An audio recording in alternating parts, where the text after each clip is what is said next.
Short number 112 உலகத்தின் மிகவும் எளிதான பாஷை. बाबा अगर बाबा हाँ जी। कोई अगर पढ़े लिखे नहीं होंगे तो बच्चे पोता मिल कैसे दे सकते?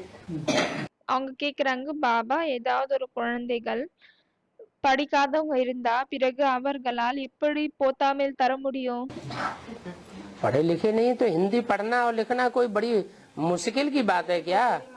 அவங்க படிக்கலனா, அதுக்கு பாபா சொல்றாரு, அவங்க படிக்கலனா ஹிந்தி என்ன படிக்கிறது எழுதுறது மிகவும் கடினமான வேலையா?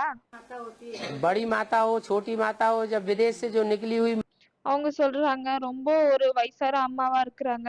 அதுக்கு பாபா சொல்றாரு, பெரிய அம்மாவும் இருந்தாலும் சரி, சின்ன அம்மாவும் இருந்தாலும் சரி, माताएं हैं जो बिल्कुल हिंदी नहीं जानती है, வெளிநாட்டில் வரக்கூடிய அம்மாக்கள் இருக்கிறாங்க, யாருக்கு ஹிந்தி சுத்தமா வராது.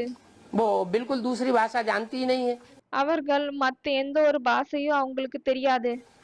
दक्षिण भारत से निकले हुए हैं, தென்னிந்தியால இருந்து வரக்கூடிய ஆத்மாக்கள் இருக்கிறாங்க, वो बिल्कुल हिंदी जानते ही नहीं है, அவர்கள் கொஞ்சம் கூட இந்த ஹிந்தியை அவங்களுக்கு தெரியாது.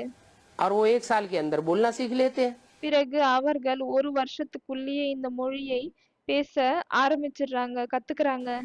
तो जिसके अंदर लगन होगी वो सीख नहीं सकता क्या? எனவே யாருக்குள்ள ஆர்வம் இருக்குதோ அவங்களால கத்துக்க முடியாதா என்ன? बाबा बोल सकते दुनिया की सबसे ज्यादा सहज भाषा हिंदी है, உலகத்தில் இருக்கும் மிகவும் எளிதான பாஷை ஹிந்தி ஆகும்.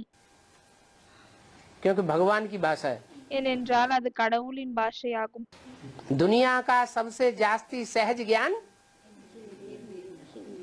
ज्ञान हिंदी में है। உலகத்தில் இருக்கக்கூடிய மிகப்பெரிய எளிதான ஞானம் ஹிந்தியில் தான் இருக்கிறது.